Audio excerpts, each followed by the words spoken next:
from Ovamba, one of my favorite people in the Africa business group, probably just one of my favorite people, period. I should be the favorite. The favorite, the number one. You're definitely top 5. I can't disclose, I have friends and family and all that, but we don't want any hurt feelings. No, we do not. But I'm so grateful you're here. We it's good when we can get you away from Cameroon and get you actually in DC. Mm-hmm. That's fantastic. So why don't we start off with what is your title with Ovamba and some of your extracurricular activities outside of that?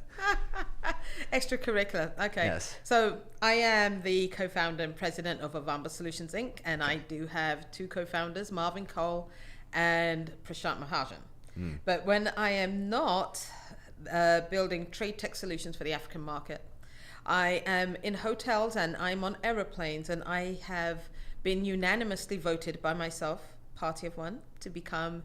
I am the official, unofficial minister of stairs and standards for the entire African continent. Okay, so all countries, all 55. Absolutely, every last one of them. I'm in charge. Okay, and why is that? What's needed? What's needed in that sector? When we first started in Cameroon, Marvin always had us in apartments where we would take up 2 or 3 on an entire floor. And that would be the Ovamba office. We were a startup. We were very, very scrappy, very edgy. And I noticed that staircases were horrifically off kilter. The steps were uneven. They were at an angle. It was very difficult to find anything that was perfectly plumbed.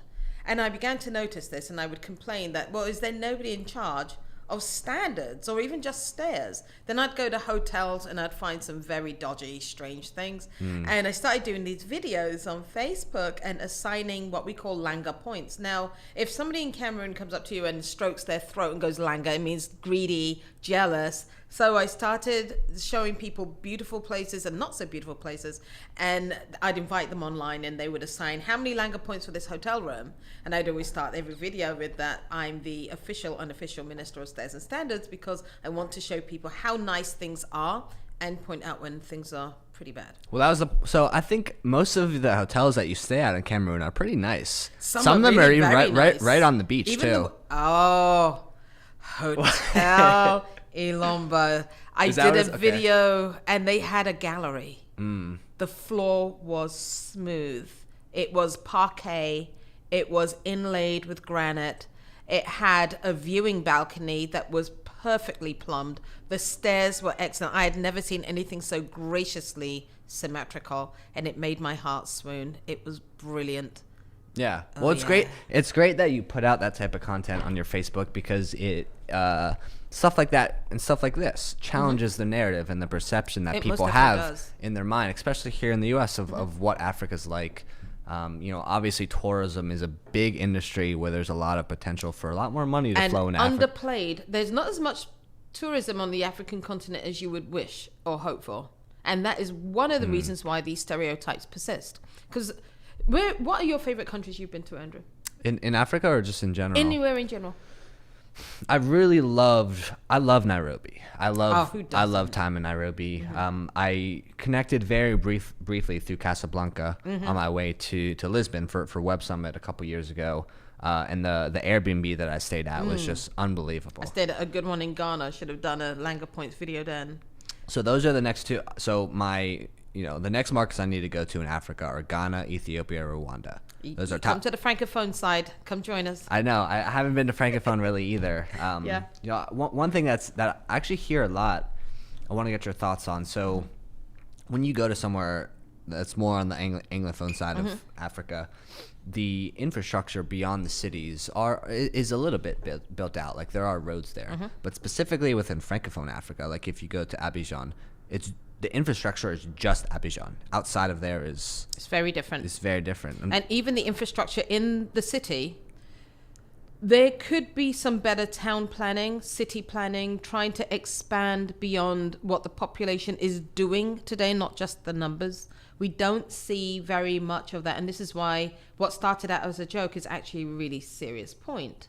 And if you factor in tourism, what's not happening is people coming back from a great vacation in some of these places and wanting to recreate those experiences back home. So they can't go into the local Safeway and ask for a composite bag of spices to recreate mbongo chobi or timbana busa or any of those things that we eat. Whereas you can go to Mexico, you can go Peru, you can go to any of those places, and you can come back and find that Dole or any of those other brands, Loti, are recreating the foods that you ate on holiday that you can now do in your home and have that feeling and that emotion and that experience to continue. Well, the African experience tends to end on the continent. You can't export it for other people to experience and share with you. Because when you come back from holiday, you show your pictures, talk about the food, you try to make it, your friends come on and they go, oh, what's this? And you say, hey, this is a bit of what I ate when I was away, and people get that yearning.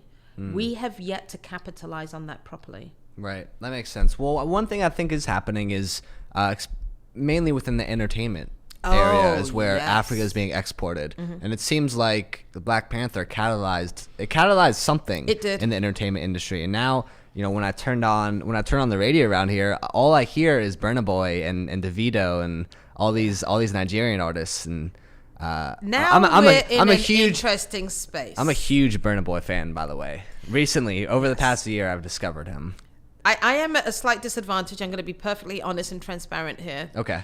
I am beginning to really enjoy Afrobeat music. I love it. At one point, I couldn't tell one person from another.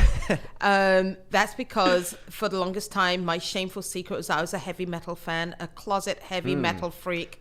You don't have to be in the closet with that. I am out of that closet, but I'm also, since Black Panther, really begun to enjoy and expand my musical palette. I have even my little cousin Crispy, the Daredevil rapper, would take me to task because he blends a lot of these beats. But the fact is, with Nigerian music, if you go to a Cameroonian party, they're playing Nigerian music. Good as it is, it makes me annoyed because once upon a time we used to say Nigerians had the worst music on the planet, but that continent, that country of human beings has so much chutzpah, has so much passion that they are the lead. They're the lead of anything they choose to put their mind to. Right. Cameroon always had the most amazing music. Now we're emulating something else and forgetting our own diversity and our own roots of music, which is just as good. And I love the blend, and I like the idea of collaboration and cooperation with music, but it's going to be another fighting landscape for the arts as it relates to tunes. Yeah. People don't know Cameroonian music. It's pretty decent. I mean, I wonder it doesn't really seem like another African country has come even close to what Nigeria has been able to do. Yeah, they are the behemoth, and I'm so proud of them. Yeah.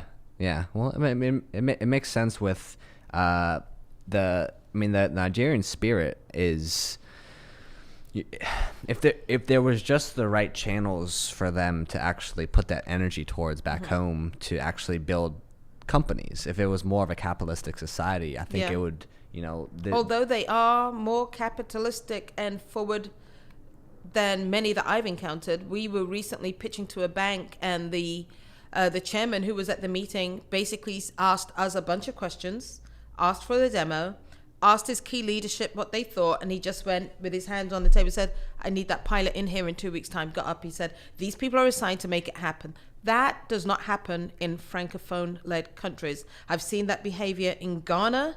I've seen a little bit of it in Kenya.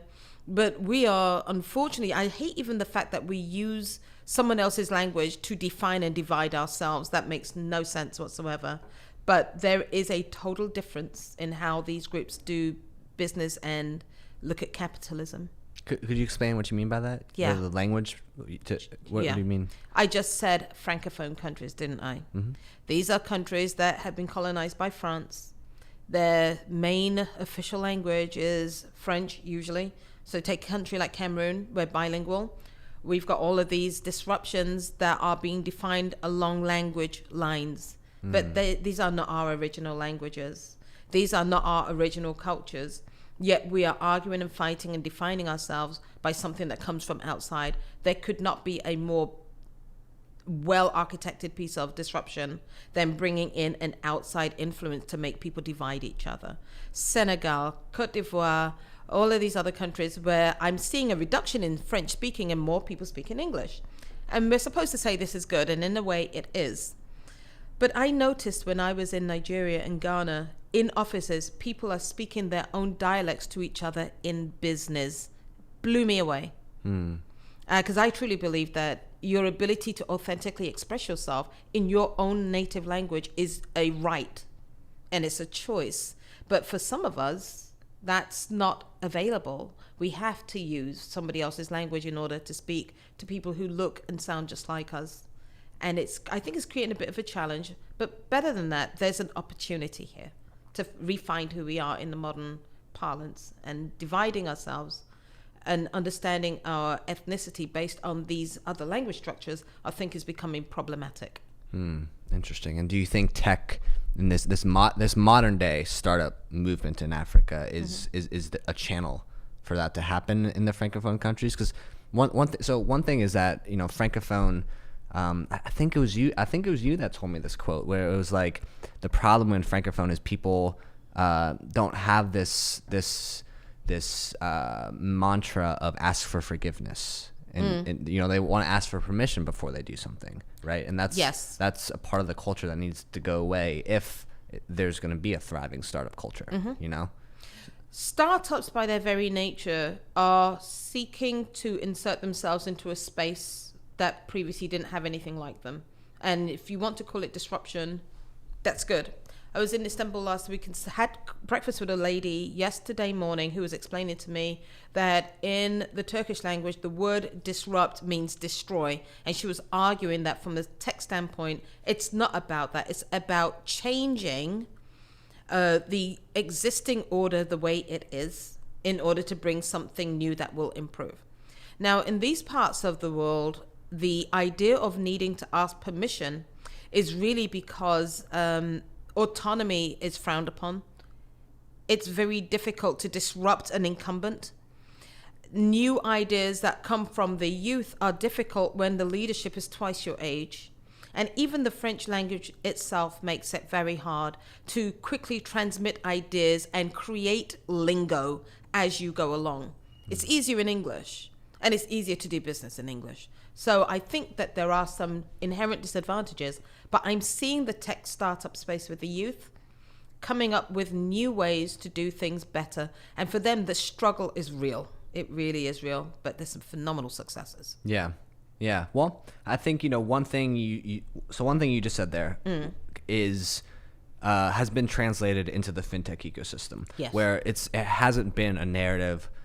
Maybe people thought at first it was a narrative of the fintechs coming in and replacing the banks, but that's not what's happening. I was one of the people who was so wrong about that. I remember running around after the very first Lendit conference where there were 230 tech startups in New York 6 years ago. Marvin, myself, one of our investors, the only black people standing in a room of other guys who all looked like they had it together, and everybody was saying the same thing. Banking is dead. It's going to go away. There's going to be something else. Many of those companies don't exist today. The industry has exploded and grown. There are thousands of fintechs now. Huge focus on building mobile wallets, payment solutions, and some of us have broken away and don't even call ourselves what we were then, which was peer-to-peer, crowdfunding, market makers. We're none of that anymore. But I and Marvin sat down and took a look at the ecosystem and realized we were forgetting the customer need, the customer experience, and what the trajectory for business growth is going to be and going to need. Banks are not going anywhere tomorrow. Banks will learn to curate services.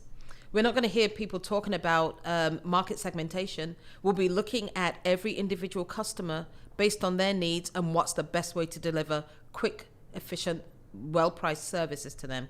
We now today partner with banks. I never thought that was going to happen. Right. I'm so glad I was wrong. Yeah. Well, I think I don't think disrupting banks would even be a good thing for Africa because they provide a lot of jobs. Yes, they do. And that's a very thorny topic. I've had some lovely arguments with people about jobs at banks and the primary and secondary impact of the people employed there, because they're part of the solution and the challenges. Yeah. But banks are going to stay. So do you want to talk about your new partnership with the UBA? Because it's big. It's big news. It is big news, and we're so excited. You know, a few years ago, we tried to go speak to other banks, and we didn't even have the right language to find the synergies. And neither did those banks understand that there was anything outside of what a banking license can do. And our idea to them was, you're not helping businesses to develop wealth. You've got all these passive account holders who never grow. You don't get any real insight into them. You can't do anything with these guys, but we can help you. And the idea when we spoke to UBA was, how would you like it if those customers who are going to leave you or are multi-banked, who you never sell services to, if you could partner with us for us to provide on your behalf our technology, our risk models, and help you with funding them with trade finance on a non-interest bearing way so that we can bring your non-performing loans down. This was the magic key. This was the language that they've been looking for. That's when they said, how? I said, it's going to cost you very little, but you're going to get more than your current 11% share of wallet, and your customers are not going to leave, and we'll train your RMs, and we'll make the technology available. They did a great job of reviewing it, and they said yes. And so we're very excited. Yeah. So Ovamba's one day is gonna be a Harvard case study on how to build a tech-enabled business in Wouldn't Africa. that be groovy? And if every one of those case studies was translated into an African language for others to read, would be the icing on the cake. Yes, for sure. Or maybe the soup on the fufu in this case. Well, so tell us a little bit about this term that you keep using, trade tech. Yeah. I'll say confidently on this show right now, you have coined trade tech. I've never heard another person come out here and say it. There is a story about that. Oh, we were working with an amazing communications group in London about 3-4 years ago. And Marvin first said, trade tech. And they looked him in the eye and said, no such thing. It's never going to fly. And this is the sad thing about being a startup. Your ideas have to take flesh. And it's very easy for people who appear to be more experienced than you to tell you you're wrong. But the truth is, an entrepreneur needs to say, I might be wrong, but I'm going to make it real. And that's what we did.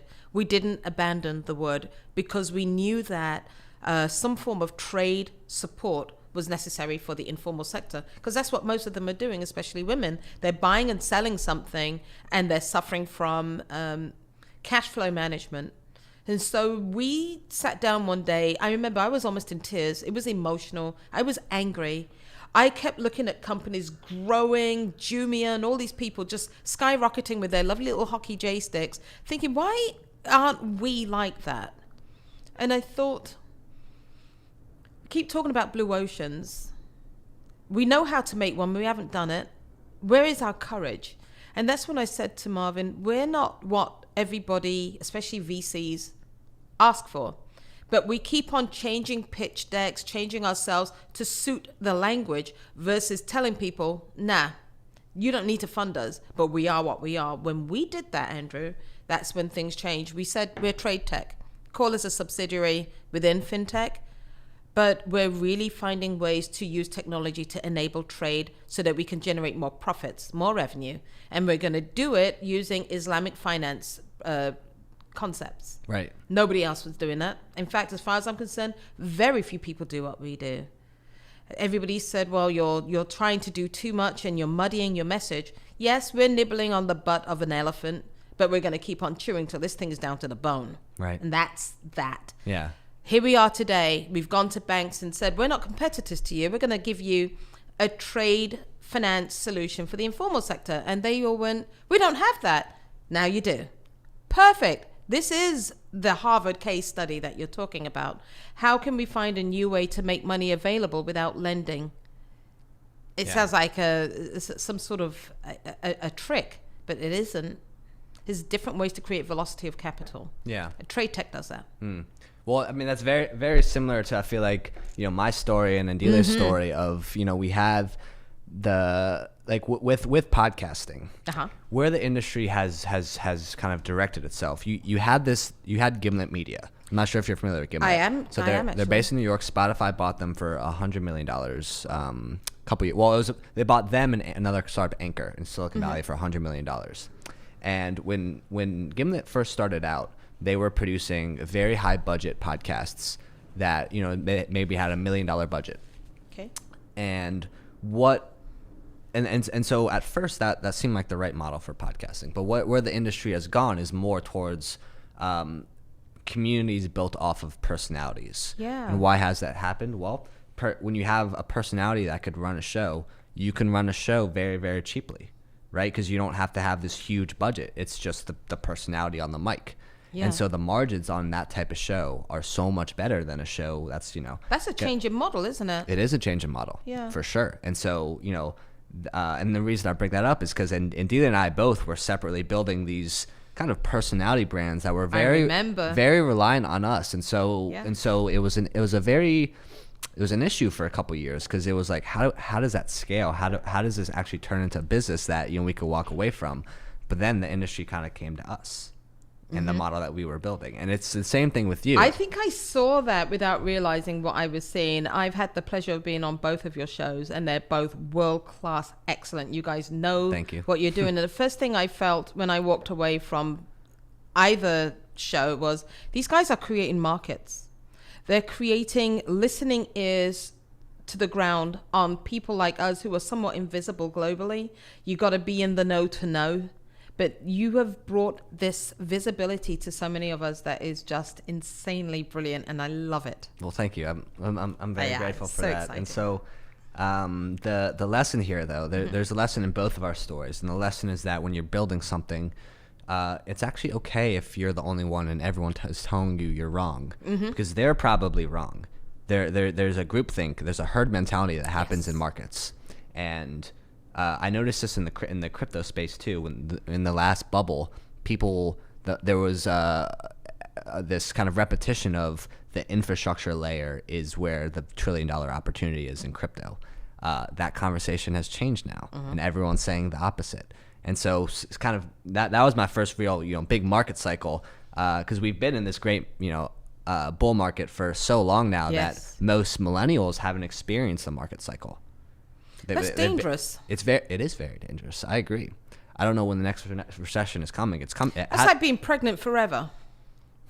Yeah. Well, that's what happens when you cut interest rates to zero and just leave them there and think that fixed problems. When didn't really. So we'll see how that plays out. But this is a lesson of being able to think of something on your own and have a conviction of that in the face of and see it through. Like that's what entrepreneurship is, and that's why there's a dip, when you're building a company, because you have to kind of put yourself out there during the time when everyone else is disagreeing with you to be in a position to actually be proven right when the market shifts, right? And so that's what you've done brilliantly. That's what a lot of different African startups have done brilliantly. But one concept that you kind of touched on there that I want to dive into more is Sharia Fintech. And that's another thing that you all have coined. I did not hear anybody talking about that, even in the North Africa region. I'm gonna coin the term crescent tech one of these days, because when you look at... What was that word, crescent? Yeah, you've got the crescent moon and those logos that you associate with Islamic or Sharia. Yes. There is an umbrella concept of all of the different types of products that can be developed, whether it's a murabaha like we have, which is for trade, or ijara, which is there's the insurance ones, musharakas. There are all these different things. And Marvin actually made me go get certified, happened here in Washington, D.C., and we got our corporate certification through the Sharia Review Board of Bahrain. And I remember when we were interviewed and there was a piece about us in the Washington Post, the guy actually said, well, can you prove that you're certified? And I said, actually, here's the certificate. And I sent it to him and he went, oh my word, it's real. Yes, it's real. You can be Sharia compliant, or you can be Sharia certified, or you can be Sharia light. There are so many different variations in the entire concept, but knowing how to put structures and contracts together so that you don't have riba, which is interest, knowing when something is haram or any of the other terminologies around it. And for us, we started out with a very simple idea because we stumbled onto it almost by mistake. How can we get money to businesses without actually being a bank? Which means we're not going to we're not going to take interest or charge interest. We're going to have to, in the case of a murabaha, have physical and legal ownership of the asset. And that solved all of our problems. So I was speaking to Marvin via SMS just yesterday, having spent a week of due diligence with new investors in Cameroon. And he was explaining that, he said, do you realize there's actually a term for what we've been doing? And I think he said it was called collateralized warehouse finance. I'd have to take a look at it. And I said, what's that? He says, it's what we've been doing. We've become the Airbnb of warehousing in the area because we figured from a Sharia standpoint, if we're going to have to physically own the asset and have physical ownership of it, it's got to be somewhere where we control the space. But we don't want to go and build a bunch of warehouses. And that's when we looked closely at our customers and realized, and neither can they. So why don't we pay attention to the SDGs for the United Nations and looking at the environment and using what exists? And that's when we thought about taking all of the existing warehouse space and being able to use it for in different ways and become really strategic, bring down the cost. And that's when the Sharia Review Board said that's what makes this a murabaha, the physical and legal ownership of an asset that you share with the customer who has to buy it back over a period of time. So when you go to UBA and talk to them and they realize we can't over collateralize anymore with customers because those kinds of transactions from our portfolio experimentation in the emerging markets is very bad, doesn't work, it's absolutely horrific because people will walk away and say, okay, you got my land, you got my house, I'm done. But when you have their goods that they need to sell, this is a totally different conversation. And we solve the bank's problems because they can't take assets on their books, but we can manage it for them. This is, I think it's the beginning of a brand new asset class. And there will be individuals that will sit around trying to value that market, which is somewhere around about 2.3 trillion for trade. Wow. And not a lot of movement other than LCs to solve it. Amazing. Well, congrats. I mean, Thank you. You position yourself in a way that is taken a long time. Yeah, for sure. I mean, when did you start Ovamba? We started Ovamba in 2013. Okay. And our very first transaction was April 12th of 2014. Okay. All right. So it's been a little while. Yeah, but we're not just saying that we can't really call ourselves a startup anymore. Right. Well, exactly. Well, what is it? How do you know when you've stopped being a startup? I don't even know the answer. Intuition. Yeah? Yeah, intuition. I mean, I would say Series B maybe is when you become scale up. Mm-hmm. I mean, I don't think there's a hard science about. I don't think there's a hard science either. I don't think it's especially in Africa, especially. Oh, but isn't our growth different? Yeah. Mm-hmm. That's a whole different conversation. We need different funds that invest in Africa. And we need a bunch of people to sit around the table for that one. Yeah. I don't think that Ovamba can be considered a startup anymore, even with all of our recent pivots, because the ethos has stayed the same. And the levels at which we've raised capital have only escalated. And we are revenue positive and even on a unit basis profitable. It means that sometimes we fall into a gap with individuals that are looking for the startup that they can advise. We don't want your advice. Well, not that kind of advice. We could use advice, but not that one. Right. And then there is the other side of things where they say, well, can you absorb 50 million? Well, over what period of time? Considering that especially with these kind of Islamic structures, they throw off capital very quickly. Okay. So we could either dig deep and go for organic growth and not be a WeWork, or we can keep on taking capital, which I don't feel comfortable doing at all. Somewhere I'm sure somebody can advise us and tell us what's the right way. But at the moment, we're speaking to people who are comfortable to be flexible with what we're saying. Makes sense. Mm-hmm. Awesome. Well, this has been fantastic.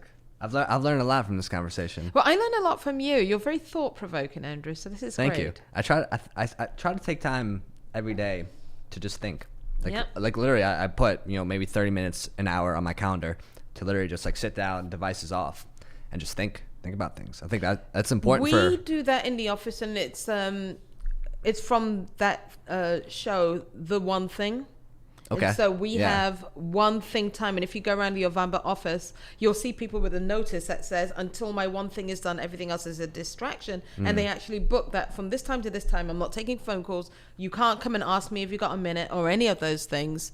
You just shut down to get work done. Marvin is a master of that. I can do it, but my brain works differently from his. So I have short bursts of one thing, whereas he can go 6-7 hours. Yeah. I Wow. have to go around and speak to people Right. when they're not on their one thing. Yeah. All right. Well, amazing. Viola Llewellyn, co-founder and president of Ovamba. Thank you so much for joining us. Official, unofficial minister for stairs and standards for all of Africa. Yes. Is that your only other hat? I'm sure you have others, right? Purple Widow, because Prince is dead. Oh man. Yeah. Batman's wannabe sidekick. Yeah, so I noticed on your laptop you have some Batman stickers. Yeah, that's all you have actually on it, just That's right. Batman. Oh, and Vincent Llewellyn's wife. That's like my number one favorite title. Great. Well, thanks so much for joining us. Thank you.